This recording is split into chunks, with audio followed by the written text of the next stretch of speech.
حقوق العباد کی ادائیگی از حد ضروری ہے۔ جن لوگوں کے حق ادا کرنے ہمارے اوپر لازم ہیں ان میں سے میاں اور بیوی ایک دوسرے کے حق ادا کریں۔ یہ ہمارے معاشرے کی ایک بنیادی اکائی ہے۔ اگر میاں بیوی خوش ہوں گے تو گھر خوش ہوگا، دو خاندان خوش ہوں گے، رشتہ داری کے اندر حسن پیدا ہو جائے گا۔ لیکن اگر میاں اور بیوی کے باہم تعلق ٹھیک نہیں ہوں گے تو گھر برباد ہو جائے گا، اولاد کی تربیت خراب ہو جائے گی، دو خاندان برباد ہو جائیں گے، رشتہ داری کا تعلق کمزور ہو جائے گا۔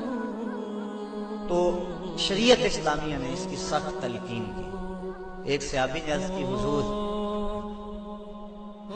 بیوی کا حق کیا ہے؟ ما حق المرأة علی الزوج، عورت کا حق خامند کے اوپر کیا ہے؟ تو حضور علیہ السلام نے فرمایا کہ جو آپ کھائے وہ اس کو کھلائے۔ یعنی یہ نہیں ہے کہ میاں اور بیوی کے کھانے میں اور ان کی غذا میں فرق ہو، جس طرح کا کھانا خود کھائے اس طرح کا اپنی بیوی کو کھلائے۔ اور دوسرا فرمایا کہ جس طرح کا خود لباس پہنے اس طرح کا اپنی بیوی کو لباس پہنائے۔ تیسرا حق حضور علیہ السلام نے یہ بیان فرمایا کہ تو اس کے چہرے پہ نہ مارے، گھر میں 100 شکر رنجی ہو جاتی ہے، ولا یضرب بالوجہ، چہرے پہ نہ مارے۔ آقا کریم علیہ السلام نے فرمایا لا تضربوا اماء اللہ، اللہ کی لونڈیوں کو مارو نہ، منع فرمایا گیا۔ بعض مرد اپنی حاکمیت جگانے کے لیے، اپنے تغلب کو ظاہر کرنے کے لیے عورت پر تشدد کرتے ہیں اور سمجھتے ہیں کہ یہ ہم نے بڑی بہادری کی ہے۔ یہ کوئی اچھا کام نہیں ہے وہ جو اس نے کیا ہے، شریعت نے روکا ہے، منع کیا ہے۔ عورت مارنے سے درست نہیں ہوگی بلکہ معاملہ اور خراب ہو جائے گا۔ عورت کو بارے میں حضور نے ارشاد فرمایا یہ ٹیڑھی پسلی سے پیدا کی گئی ہے، اگر اس کو بالکل سیدھا کرنا چاہو گے تو یہ ٹوٹ جائے گی، اور اگر تم جو ہے وہ کوشش نہیں کرو گے تو ٹیڑھی کی ٹیڑھی رہے گی۔ اس لیے اس کی اصلاح کی کوشش بھی کرو، لیکن یہ تصور کہ بالکل درست ہو جائے۔ عورت کی کچھ چیزیں عورت کا حسن ہے۔ اللہ تعالیٰ نے قرآن مجید کے اندر ارشاد فرمایا کہ وہ لوگ جو محسن اور غافل عورتوں کے اوپر تہمت لگاتے ہیں، تو محسنات الغافلات، اللہ تعالیٰ جل شانہ نے یہ عورت کا حسن شمار کیا ہے، عورت کی خوبی بیان فرمائی ہے، غافل ہونا۔ مرد بڑا زمانے ساز ہو تو یہ اس کا حسن ہے، لیکن عورت بھولی بالی ہو، صرف امور خانہ داری کو جانتی ہو، باہر کے معاملات کو نہ جانتی ہو، یہ عورت کا حسن ہے۔ تو یہ لازمی نہیں ہے کہ عورت بھی مرد کی طرح تیز ہو۔ آج جس معاشرے میں ہم جی رہے ہیں، آج عورت کو مردوں کے مقابل کھڑا کر دیا گیا اور وہ گھر کے کام کو بوجھ سمجھتی ہے، اور ہوٹل کے اندر کتنے کتنے لوگوں کو کھانا کھلا رہی ہے۔ گھر میں کہتے ہیں میرے ساتھ ظلم ہو رہا ہے، ایئر ہوسٹس بھرتی ہو گئی ہے تو 400 جو ہے وہ مسافروں کو جو ہے وہ پانی پیش کر رہی ہے، اور کتنے لوگوں کی بھوکی نظروں کا شکار ہو رہی ہے۔ ہر کوئی اپنی خواہش کے مطابق اس سے بات کر رہا ہے، تو وہ اتنے لوگوں کی خدمت کر رہی ہے، یہ ظلم نہیں ہے؟ اور گھر میں 10 بچوں کا کھانا پکائے اور اپنے خامد کے باپ کا اور اس کی ماں کا کھانا پکائے اور ان کی خدمت کرے تو سارے چیخ اٹھتے ہیں یہ ظلم ہو گیا، اگر 300 اور 400 لوگوں کی خدمت کر رہی ہے، یہ عجیب سا ماحول ہے۔ تو عورت کی کچھ چیزیں جو ہیں وہ اس کا حسن ہے، اور وہی اس کی زندگی کا نکھار ہے، اور وہی اس کی خوبی ہے۔ تو اللہ تعالیٰ نے قرآن مجید کے اندر غافلات کا لفظ عورت کی خوبیوں کو شمار کرتے ہوئے بیان فرمایا۔ تو یہ چونکہ پسلی ٹیڑھی رہے تو پسلی کے ٹیڑھا ہونے میں بھی ایک حسن ہے، اگر سیدھی ہو جائے تو حسن زائل ہو جائے گا، اس لیے فرمایا کہ یہ ٹیڑھی پسلی سے پیدا کی گئی ہے تو یہ بالکل سیدھی بھی نہیں ہو سکتی، اس کی ناقص العقل ہے، اس کے اندر کچھ کمی ہے۔ اور ایک موقع پہ حضور نے ارشاد فرمایا اگر اس کی کچھ عادتیں تمہیں ناپسند ہیں تو کچھ ایسی عادتیں بھی تو ہوں گی جو تمہیں پسند ہوں گی۔ یعنی ساری عادتیں دیکھو نا، مجموعی طور پہ دیکھنا ہے، وہ تمہاری کتنی خدمت کرتی ہے، ماں باپ کو چھوڑ کے آئی ہے، بہن بھائیوں کو چھوڑ کے آئی ہے، تم سے پہلے اٹھتی ہے، تمہارے بعد سوتی ہے۔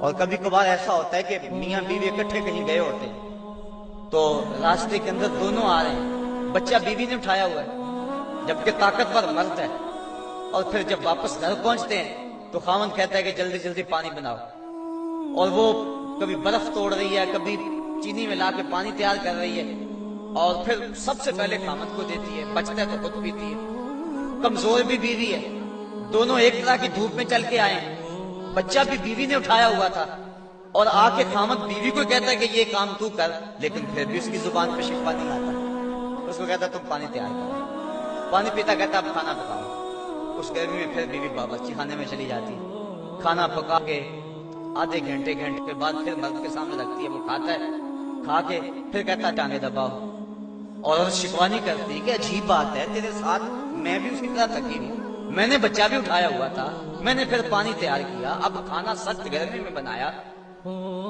یہ اس کی اچھی عادت ہے۔ تو فرمایا اگر تم اس کی کچھ عادتوں کو دیکھ کر پریشان ہوتے ہو تو کچھ اس کی عادتیں ایسی بھی تو ہوں گی جو تمہیں پسند ہوں گی۔ تو اگر یہ تم سوچ لیا کرو تو میاں بیوی کے اندر محبت کا رشتہ مستحکم ہوگا، کمزور نہیں ہوگا۔ بلکہ ایک انگریز نے لکھا، وہ کہتا ہے کہ کوئی شے بھی جو ہے اس کے کوئی نہ کوئی فائدے ضرور ہوتے ہیں۔ وہ مثال دیتا ہے، وہ کہتا ہے جو گھڑی بند پڑی ہے نا، ایک دن میں 2 مرتبہ وہ بھی سچ بولتی ہے۔ مثال کے طور پہ گھڑی بند ہوگی 12 بجے، تو جب دن کے 12 بجے اس وقت گھڑی سچ بول رہی ہوتی ہے، رات کو جب 12 بجتے ہیں تو گھڑی سچ بول رہی ہوتی ہے۔ کہتا جو خراب گھڑی ہے وہ بھی دن میں 2 مرتبہ سچ بولتی ہے۔ تو اگر کسی شخص کی خرابیاں تمہیں نظر آئیں تو اس کی کوئی خوبی بھی ڈھونڈ لیا کرو، مکھی کی طرح نہیں کہ سارے بدن کو چھوڑ کر جہاں زخم ہو وہاں ہی بیٹھنا ہوتا ہے، جہاں خوشبو ہو وہاں بھی تو جاؤ۔ اس لیے فرمایا حضور علیہ السلام نے، اور ذرا غور تو کیجئے، خاندانوں کو جوڑنے کا اور میاں بیوی کے اندر باہم محبت پیدا کرنے کا یہ کتنا حکمت بھرا جملہ ہے۔ یہ جوامع الکلم سے ہے یہ جملہ، اور کتنا حسن ہے اس جملے کے اندر۔ فرمایا اگر اس کی کوئی بات تمہیں ناپسند ہے تو کوئی اس کی ایسی بات بھی تو ہوگی جو تمہیں پسند ہے، اور تم اس کو دیکھ لو۔ بلکہ صوفیہ فرماتے ہیں اگر خوبی دیکھنے کا شوق ہو تو کسی اور میں دیکھو، اور برائی دیکھنے کا شوق آئے تو اپنے اندر دیکھو۔ اگر انسان اپنی زندگی کے اندر یہ رویہ بنا لے تو زندگی میں حسن آ جاتا ہے، لیکن ہمارا جو عمومی رویہ ہے، ہم برائیاں اوروں میں دیکھتے ہیں اور خوبیاں ساری اپنی طرف دیکھتے ہیں۔ وہ کیا کسی نے کہا تھا کہ کسی کی طرف انگلی اٹھانے والا ذرا غور تو کرے کہ باقی انگلیاں اس کی اپنی طرف اٹھ رہی ہیں، تو ذرا تدبر تو کرے، ذرا غور تو کرے۔ اس لیے فرمایا اگر اس کی کوئی عادت تمہیں ناپسند ہے، ناگوار ہے، تو کوئی اس کی ایسی عادت بھی ہوگی کہ جو تجھے پسند ہوگی۔ اس عادت کو دیکھ کر کے تم اس کے ساتھ محبت کر سکتے ہو۔ اور آقا کریم نے یہ بھی فرمایا خیرکم لأہلہ وَأَنَا خیرکم لأہلی، تم میں سے بہتر وہ ہے جو اپنے اہل خانہ کے ساتھ بہتر ہے، اور فرمایا تم میں سے سب سے بہتر میں ہوں جو اپنے اہل خانہ کے ساتھ بہتر ہے۔ حضور اپنے اہل خانہ کے ساتھ جو اس نے سلوک کیا ہے تاریخ اس پہ گواہ ہے۔ جب آقا کریم کا وصال ہوا 9 بیویاں اس وقت حضور کے نکاح میں تھیں، اور آقا کریم علیہ السلام کی ایک بیوی کو بھی حضور پہ شکایت نہیں تھی۔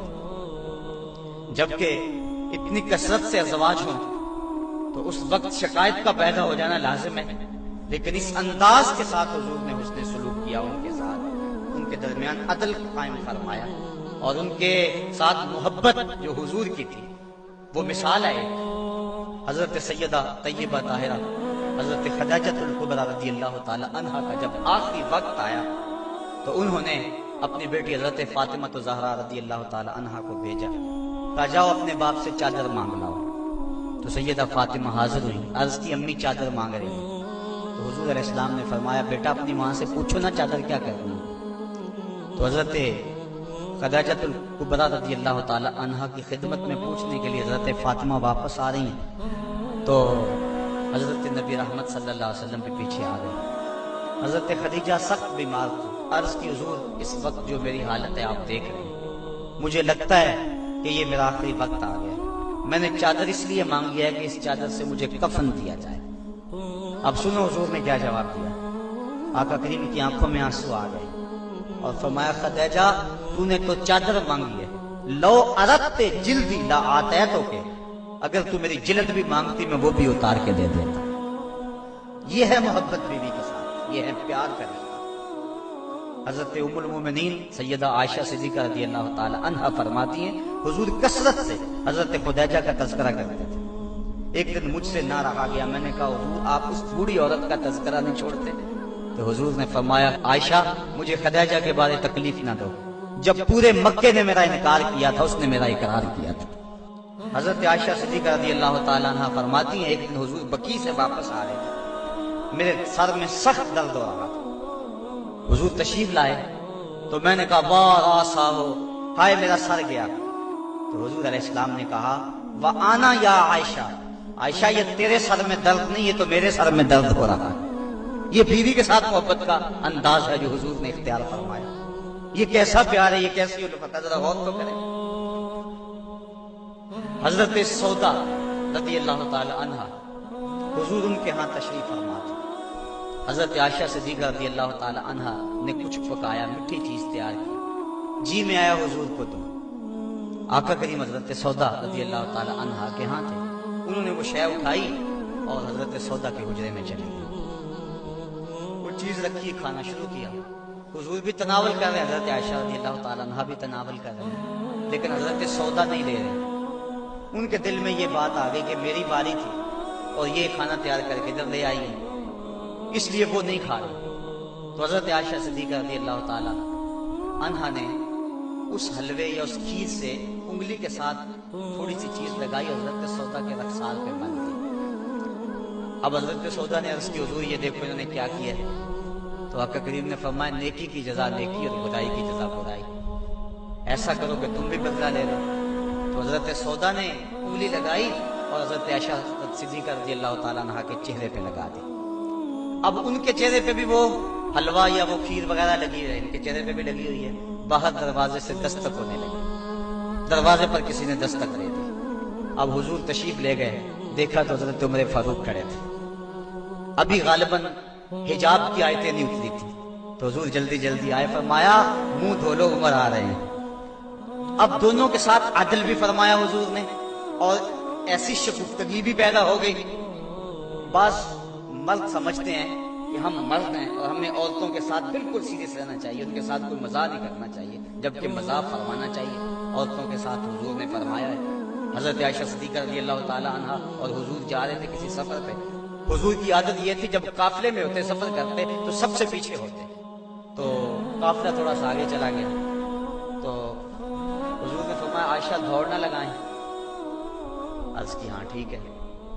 حضرت عائشہ صدیقہ رضی اللہ تعالیٰ عنہ کہتی ہیں کہ میں پتلی دبلی تھی، میں اپنے پاؤں سے آگے نکل گئی۔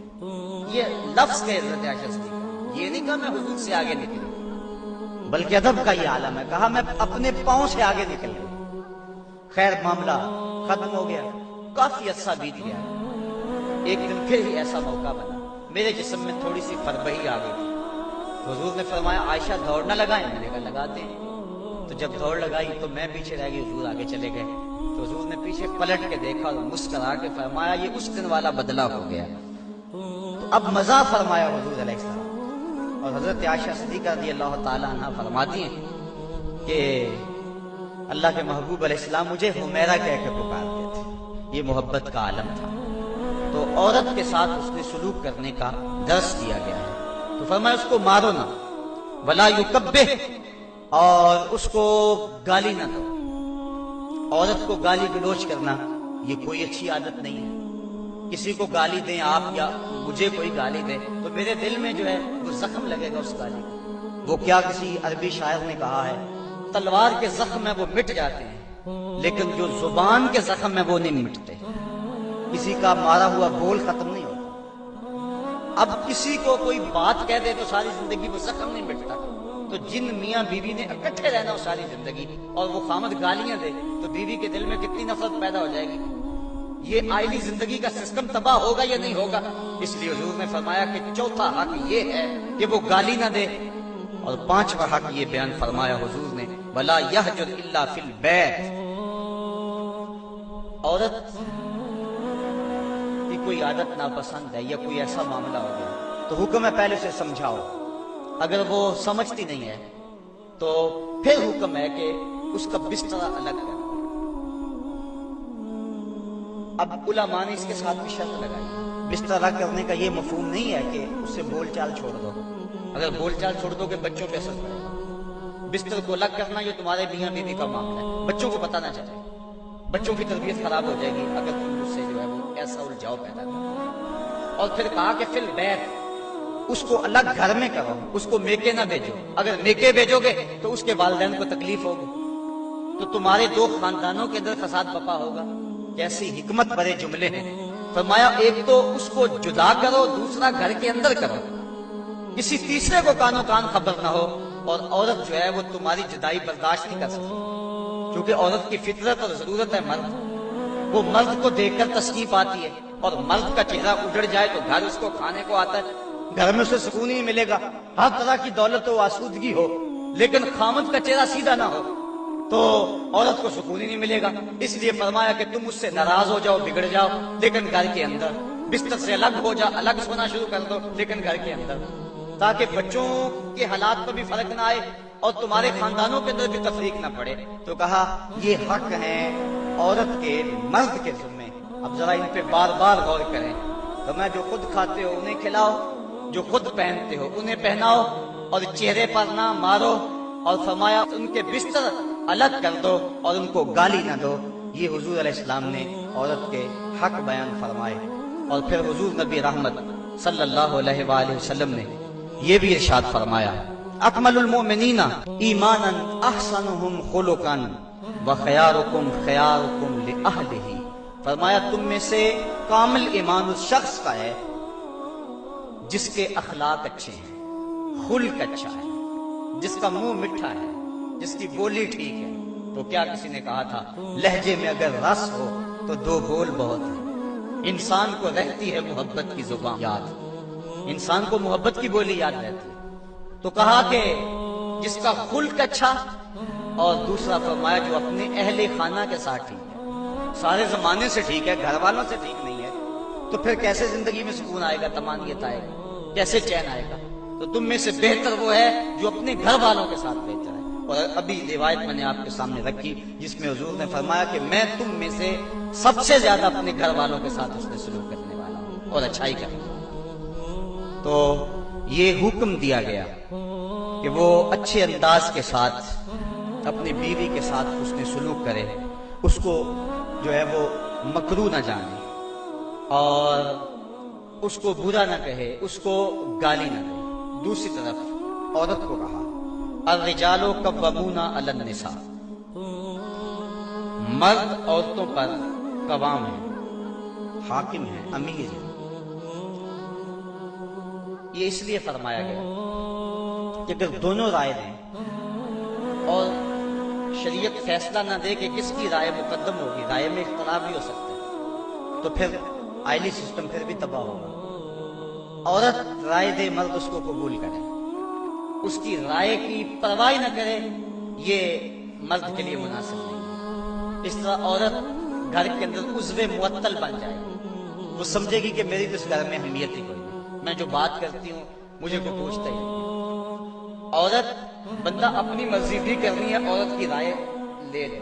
جب کسی کی رائے لیتے ہو آپ کسی معاملے میں تو اس کی عزت افزائی ہوتی ہے، تو اس لیے عورت کے ساتھ مشاورت کریں، اس کی بات کو اہمیت دیں، اگر اس کی بات قابل قبول نہیں ہے تو اچھے انداز اس کو سمجھائیں۔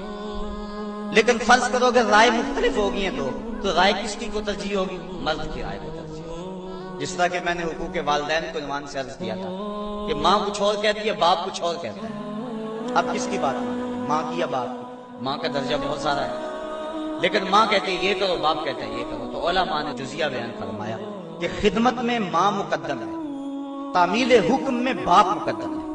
پہلے تو ماں باپ کو چاہیے اولاد کو کسی مشقت میں نہ ڈالیں، کسی مصیبت میں نہ ڈالیں، لیکن اگر ایسا کبھی ہو جائے تو خدمت میں ماں کو ترجیح دیں۔ جب باہر سے آئیں تو پہلے ماں کی ٹانگیں دبائیں، اس کے پاؤں دبائیں، پھر اس کے بعد باپ کے۔ خدمت میں ماں کو ترجیح دیں، لیکن جب حکم کی تعمیل کی بات آئے پھر باپ کو ترجیح دیں، کیونکہ قوام باپ ہے، گھر کا حاکم اور امیر باپ ہے۔ اگر باپ کی بات نہیں مانی جائے گی تو پھر گھر میں فساد برپا ہو جائے گا۔ اسی طرح زوجین میں سے خامد کی بات کو ترجیح اگر دی جائے گی تو یہی معاشرے کا بھی حسن ہے اور خاندان کے اندر بھی اسی میں عزت ہے۔ اگر خامد کچھ اور کہتا ہے، بیوی کچھ اور کہتی ہے، بات بیوی کی مان لی جائے تو گھر میں تو مصیبت بن گئی۔ خامد کو کوسنے دیں گی اس کے بہنیں بھی، اس کے بھائی بھی، اس کی ماں بھی کہے گی، باپ بھی کہے، بیوی کے پیچھے لگ گیا۔ لیکن اگر بیوی خامد کے پیچھے لگ جائے تو یہ بیوی کے لیے حسن ہے، مرد کا بیوی کی اطاعت کرنا یہ مرد کے لیے حسن نہیں ہے، لیکن بیوی کا مرد کے پیچھے لگ جانا اور اس کی بات کو مان لینا یہ جو ہے وہ حسن ہے بیوی کے لیے، اور یہ اس کی اطاعت کے زمرے میں آتا ہے۔ تو مرد حاکم بنایا گیا ہے، لیکن حاکم کا یہ مطلب بھی مرد نہ سمجھے کہ وہ جب چاہے عورت کو مارنا شروع کر دے، اس کو غلام سمجھے اور اس کی اہمیت ہی نہ سمجھے، بلکہ عورت کو برابر مشاورت میں شریک رکھے۔ جس طرح مرد عورت پہ ناراض ہو جاتا ہے، عورت کو بھی حق ہے کہ وہ مرد پہ ناراض ہو جائے کسی معاملے میں، اور جس طرح عورت مرد کو مناتی ہے، مرد بھی اپنی بیوی کو منا سکتا ہے، راضی کر سکتا ہے، اس میں کوئی حرج نہیں ہے، چونکہ گھر میں شکنجی ہو سکتی ہے۔ بخاری شریف میں روایت موجود ہے، حضور نبی رحمت صلی اللہ علیہ وسلم نے ارشاد فرمایا، عائشہ جب تم ناراض ہوتے ہو مجھے پتہ چل جاتا ہے۔ عرض کی حضور کیسے؟ فرمایا جب تم راضی ہوتی ہو اس وقت کوئی بات ہو تو قسم اٹھاتی تو کہتی ہو برب محمد، مجھے محمد کے رب کی قسم، اور جب تم ناراض ہوتی ہو اور کوئی بات ہو تو قسم اٹھاتی ہو تو کہتی ہو برب ابراہیم، مجھے ابراہیم کے رب کی قسم ہے۔ تو مجھے پتہ چل جاتا ہے کہ اب تم ناراض ہو اور اب تم راضی ہو۔ جب حضرت عائشہ صدیقہ رضی اللہ تعالیٰ عنہا نے یہ بات سنی تو کہا ما احجرو الا اسمک، حضور میں صرف آپ کا نام ہی چھوڑتی ہوں، دل میں تو آپ ہی ہوتے ہیں، دل میں تو آپ ہی کے ڈیرے ہیں اور آپ ہی کے بسے ہیں۔ تو یہ اسلام نے ہمیں کیسا روشن راستہ دیا، اور حضور کی سیرت، حضور کا عمل ہمارے سامنے۔ تو میاں بیوی کے اندر وہاں شکر رنجی ہو سکتی ہے، تو اس کے اندر جو ہے ایک فریق ناراض ہو گیا تو دوسرا راضی کر لے، دوسرا ناراض ہو گیا تو پہلا راضی کر لے۔ کس قدر گھر میں حسن آ جائے گا، جب گھر حسین ہوگا تو سارا معاشرہ حسین ہو جائے گا، لیکن اگر یہ جو بنیادی اکائی ہے اس میں حسن نہ ہوا تو باقی حسن کیسے ہو سکتا ہے؟ تو حاکم ہے مرد، اور جس طرح عورت کے کچھ حقوق ہیں مرد کے بھی کچھ حقوق ہیں۔ حضور علیہ السلام نے ارشاد فرمایا لا یحل للمرأة ان تصوم وزوجها شاہد الا باذنہ ولا تاذن فی بیتہ الا باذنہ، فرمایا عورت کو یہ حق نہیں پہنچتا کہ وہ روزے رکھے جبکہ خامد گھر میں ہو۔ نفلی روزہ رکھنا اگر عورت کو ہو تو وہ خامد سے پوچھ کے رکھے گی، خامد کی اجازت اور اذن کے بغیر عورت روزہ بھی نہیں رکھ سکتی، کیونکہ خامد کی رضا کا حاصل کرنا عورت کے لیے بہتر نفلی عبادت ہے۔ اس لیے اگر خامد راضی نہیں ہے تو روزہ نہ رکھے، راضی ہے رکھ لے۔ اور فرمایا حضور علیہ السلام نے دوسری بات یہ ہے کہ وہ اس کے گھر میں جس کو وہ ناپسند کرتا ہے اس کو آنے نہ دے، اذن نہ دے۔ اور ایک حدیث کے اندر یہ لفظ ہے کہ حضور علیہ السلام نے ارشاد فرمایا کہ وہ خامن کے بستر کو روندنے نہ دے، یعنی خامن جس بستر پہ بیٹھتا ہے، سوتا ہے، آرام کرتا ہے، اس بستر پہ کسی کو نہ چڑھ دے۔ اور اس پر حضرت ام حبیبہ رضی اللہ تعالی عنہا کا عمل ہمارے سامنے ہے۔ یہ ابو سفیان کی بیٹی ہیں، اور حضور پر حضرت ام حبیبہ ایمان لے آتی ہیں، ان کا شوہر بھی ایمان لے آتا ہے۔ جب ہجرت حبشہ ہوئی تو یہ دونوں میاں بیوی حبشہ کی طرف ہجرت کر گئے۔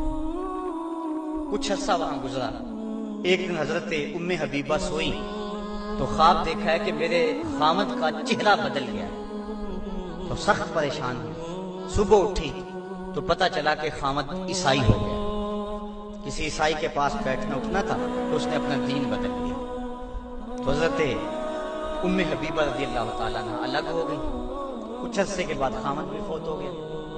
اب وہاں پردیش میں سارے جہان کو چھوڑ کر وہاں گھر بس آیا تھا، تو وہاں وہ تنہا ہو گئی، تو سخت پریشان تھی۔ آقا کریم علیہ السلام نے حبشہ کے حکمران نجاشی کے ذریعے حضرت ام حبیبہ رضی اللہ تعالی عنہا کو پیغام نکاح بھیجا۔ نجاشی نے ایک لونڈی بھیجی کہ جا کے ام حبیبہ کو کہو کہ اللہ کے نبی تم سے نکاح کرنا چاہتے۔ اب حضرت ام حبیبہ کی زبانی اگلی کہانی سننی، کہتی ہے میں گھر میں بیٹھی ہوئی تھی کہ باہر دروازے پہ دستک ہوئی، میں نے دروازہ کھولا تو ایک خاتون کھڑی تھی، میں نے اس کو بٹھایا تو وہ کہنے لگی میں نجاشی کی سمت سے آئی ہوں، اللہ کے محبوب صلی اللہ علیہ وسلم نے تجھے نکاح کا پیغام بھیجا ہے۔ کہتی ہیں ایک لمحے کے لیے تو میں حیران ہوئی، اور پھر میری خوشی کی انتہا نہ رہی، اور گھر کے اندر جو کچھ موجود تھا اس وقت میرے پاس، میں نے سب کچھ بطور انعام اس لونڈی کو دے دیا۔ میں نے کہا میرے مقدر کے حضور کے نکاح میں آؤں، پھر اللہ کے محبوب علیہ السلام نے ان سے نکاح کر لیا، وہ مدینہ تشریف لے آئیں۔ ابو سفیان ان کو ملنے کے لیے مدینہ پہنچے، حضور علیہ السلام کی چارپائی بچھی ہوئی تھی، تو یہ جا کے بیٹھنے لگے تو انہوں نے بستر لپیٹ لیا۔ تو ابو سفیان کہنے لگا، رملہ تمہیں کیا ہو گیا؟ یہ بستر میرے قابل نہیں سمجھتی ہو یا مجھے بستر کے قابل نہیں سمجھتی ہو؟ تو حضرت ام حبیبہ کہنے لگی کہ یہ بستر اللہ کے رسول کا ہے اور میں نہیں پسند کرتی کہ اس کے اوپر کوئی مشرک بیٹھے۔ تو کہنے لگا ابو سفیان کہ تم بڑا بدل گئی ہو۔ پھر اللہ تعالیٰ نے ان کو بھی اسلام کی بہاریں عطا فرما دی۔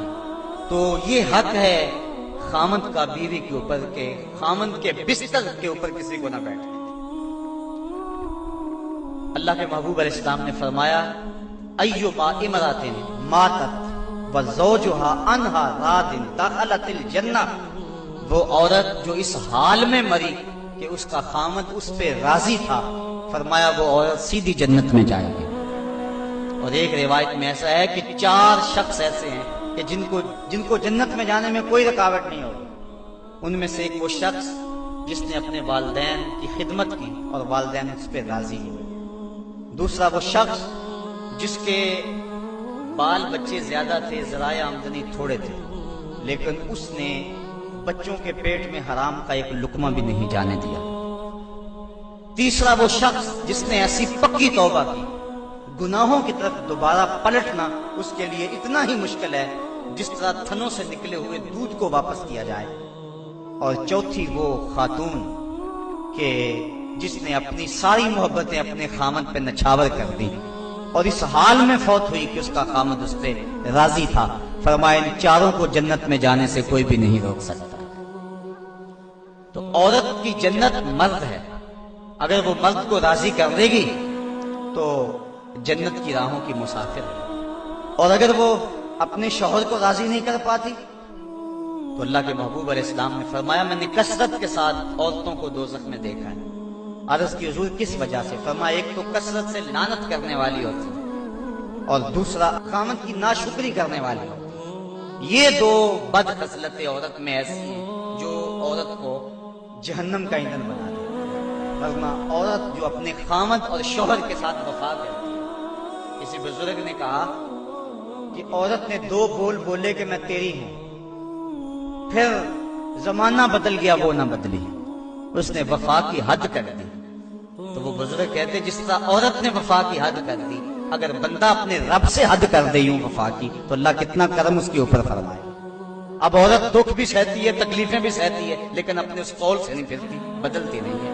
اس کی آرزو یہ ہوتی ہے، اس گھر میں سرخ جوڑا پہن کے آئی تھی، سفید لباس لے کر نکلوں اس گھر سے، یہ اس کی آرزو ہوتی ہے۔ اور کسی عورت کی یہ خوش قسمتی ہے۔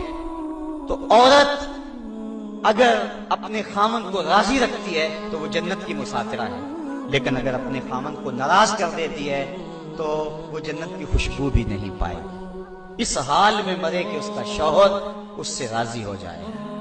اللہ اکبر۔ اللہ کے محبوب علیہ السلام نے مردوں کو عورتوں کے ساتھ اور عورتوں کو مردوں کے ساتھ حسن سلوک کرنے کی تلقین ارشاد فرمائی، اور آقا کریم نے جو آخری وصیت اپنی امت کو کی، اس کے بعد حضور علیہ السلام کا وصال ہو گیا، اس کے بعد کوئی وصیت نہیں ہے حضور کی زبان سے جو نکلی۔ فرمایا لوگوں میں تمہیں 2 چیزوں کی وصیت کرتا ہوں، ایک الصلاۃ الصلاۃ، نماز نماز، یعنی نماز کو نہ چھوڑو، اور دوسری وصیت یہ تھی کہ میں 2 کمزوروں کے بارے میں تمہیں اللہ سے ڈراتا ہوں، ایک غلام اور دوسری تمہاری بیویاں۔ ان 2 کمزوروں کے بارے تمہیں اللہ سے ڈراتا ہوں، ان پہ ظلم نہ کرو، انہوں نے بھاگ تو جانا نہیں ہے، گھر سے نکل تو جانا نہیں ہے، تو ان پہ ظلم کرو گے تو یہ دکھی ہو جائیں گے۔ تو آقا کریم علیہ السلام نے فرمایا ان 2 کمزوروں کے بارے میں تمہیں اللہ سے ڈراتا ہوں۔ بلکہ اس قدر حضور نے عورتوں کی نزاکت کا لحاظ رکھا۔ ایک سفر پہ تھے، ایک شخص اونٹوں کو ہانک رہا تھا، اس کا نام تھا انجشا، تو وہ جلدی جلدی اونٹوں کو نا ہانکنے کی کوشش کر رہا تھا تاکہ جلدی پہنچ جائے۔ تو آقا کریم نے فرمایا انجشا آہستہ آہستہ، فرمایا یہ جو اونٹوں کے اوپر عورتیں بیٹھی ان کی طرف اشارہ کر کے کہا یہ نازک آبگینے ہیں، کہیں ٹوٹ نہ جائیں۔ عورتوں کو نازک آبگینیں قرار دیا۔ آج ہمارے معاشرے کے اندر گھروں میں جو جنگ و جدل کا ماحول ہوتا ہے اور عورتوں کے ساتھ جو سلوک کیا جاتا ہے، بتاؤ یہ نازک آبگینیں سلامت رہ سکتے ہیں؟ حضور نے تو فرمایا انجشا، اپنے اونٹوں کی رفتار کو کم کرو، کہیں یہ نازک آبگینیں نہ ٹوٹ جائیں۔ اور پھر سنو حضور نے کیا فرمایا، حبب الیہ من دنیاکم ثلاث، لوگوں تمہاری دنیا سے مجھے صرف 3 چیزیں پسند ہیں۔ رنگ و نور سے سجی ہوئی یہ کائنات تمہیں مبارک ہو، یہ بزم کواکب کا نور، یہ افلاک، یہ زمین، یہ لہلہاتے ہوئے سبزے، یہ کائنات کا حسن، یہ کوثے قضا کی رنگینیاں، یہ بہاروں کے رنگ، یہ پربتوں کی کتاریں، یہ مرغن غذائیں، یہ انواع اقسام کے پھل، زندگی کا سارا حسن، یہ موسموں کا نور اور روشنی، سب کچھ تمہیں مبارک ہو۔ فرمایا مجھے تو صرف تمہاری دنیا سے صرف 3 چیزیں پسند ہیں۔ یہ نہیں کہا میری دنیا سے، کہا تمہاری دنیا سے، بلکہ ایک حدیث کے لفظ حضور نے یوں فرمایا کہ میری مثال ایسے ہے تمہاری دنیا کے ساتھ جس طرح کوئی مسافر گزر رہا ہو اور راستے میں کوئی درخت ہو اور وہ چند لمحوں کے لیے اس کی چھاؤں میں بیٹھ جائے۔ تو کہا میں تو چند لمحوں کے لیے رکا ہوں، اور رک کے ایک ایک لمحہ انسان کو زندگی گزارنے کا راستہ بتا گئے ہیں۔ چند لمحوں کے لیے وہ ٹھہرے ہیں جس پیڑ کے نیچے، سنا ہے آج تک اس پیڑ کا سایہ مہکتا ہے، آج تک وہاں روشنیاں پھیلی ہوئی ہیں۔ تو کہا حبب الیہ من دنیاکم ثلاث، مجھے تمہاری دنیا سے صرف 3 چیزیں پسند ہیں، الطیب والنساء وجعلت قرۃ عینی فی الصلاۃ، ایک خوشبو، دوسری منکوحہ عورتیں، اور تیسری میری آنکھوں کی ٹھنڈک نماز میں رکھی گئی ہے۔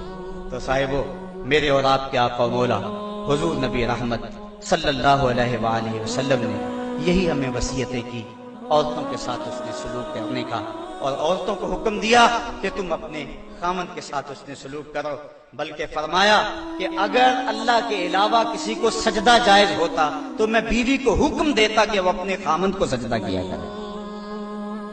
عورت کو یہ بھی اذن نہیں ہے کہ وہ مرد کی اجازت کے بغیر گھر سے نکلے۔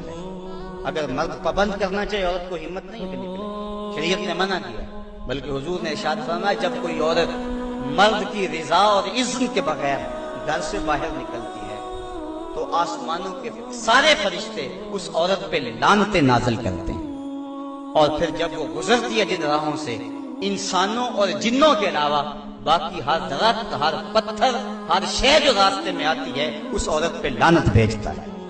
تو عورت کو مرد کے اذن کے بغیر گھر سے نکلنے سے روکا گیا، اس کو کہا کہ تو گھر میں ٹھہری رہنا، تیری یہ وفا کا تقاضا ہے۔ اور دوسرے مرد کو حکم دیا گیا کہ تو نے اس کا خیال رکھنا ہے، جو خود کھائے اس کو کھلائے، جو خود پہنے اس کو پہنائے، اگر کوئی نوبت تکرار اور لڑائی کی آ جائے اس کے چہرے پہ نہیں مارنا۔ بعض علماء نے کہا کہ اگر مارنا ناگزیر ہو جائے، جس طرح کہ سورہ نساء میں اللہ تعالیٰ نے فرمایا کہ اگر ان سے کوئی ایسا کام سرزد ہو جائے تو پھر ان کو مار دو، تو اس کی شرط لگائی کہ مار علم والی نہ ہو بلکہ اس سے ذہنی تکلیف پہنچانا مقصود ہو۔ اور بعض نے کہا کہ مسواک کی مقدار کے اندر روئی لے کر اس روئی کا ایک ڈنڈا بنایا جائے اور روئی اس عورت کو ماری جائے۔ اب بتاؤ، روئی کے ڈنڈے مارنے سے عورت کو کوئی تکلیف ہوگی، یا سرہانہ پکڑ کے اس کو مارو گے تو کوئی تکلیف ہوگی؟ تو مقصد عورت کے اوپر مرد نے اپنے غصے کو نکالنا ہے، ورنہ یہ ایک ایسا نازک آبگینہ ہے کہ اگر تم ڈنڈوں سے مارنے لگو گے، ٹھڈوں سے مارو گے اور زبان سے گالیاں دے گے تو یہ مقدس رشتہ اور یہ نازک آبگینہ ٹوٹ جائے گا اور گھر کا ماحول خراب ہو جائے گا۔ وہی میاں بیوی کامیاب زندگی گزارتے ہیں اور انہی کی اولادیں درست ہوتی ہیں جو ان چیزوں کا لحاظ اور خیال رکھ کے محمد عربی کی سنت سیرت پہ عمل کرتے ہیں، اور جنہوں نے اپنے گھر کو جنگ کے نقشے میں بدلا ہوا ہوتا ہے، وقتی طور پہ وہ روب جھاڑ بھی لیں لیکن ان کی زندگی کے اندر حسن اور طمانینت نہیں ہوتا۔ تو آج میں نے اس نشست کے اندر یہ چند باتیں آپ کے سامنے رکھی۔ اللہ تعالیٰ جل شانہ کی بارگاہ میں دعا ہے کہ مجھے اور آپ کو رسول کریم کے بتائے ہوئے راستوں پر چلنے کی توفیق عطا فرمائے، اور حضور نے جس طرح اپنی ازواج کے ساتھ حسن سلوک کیا ہے اس طرح ہمیں حضور کے نقوش پا کی برکتیں عطا فرمائے اور زندگی کا حسن ہمیں عطا فرما دے۔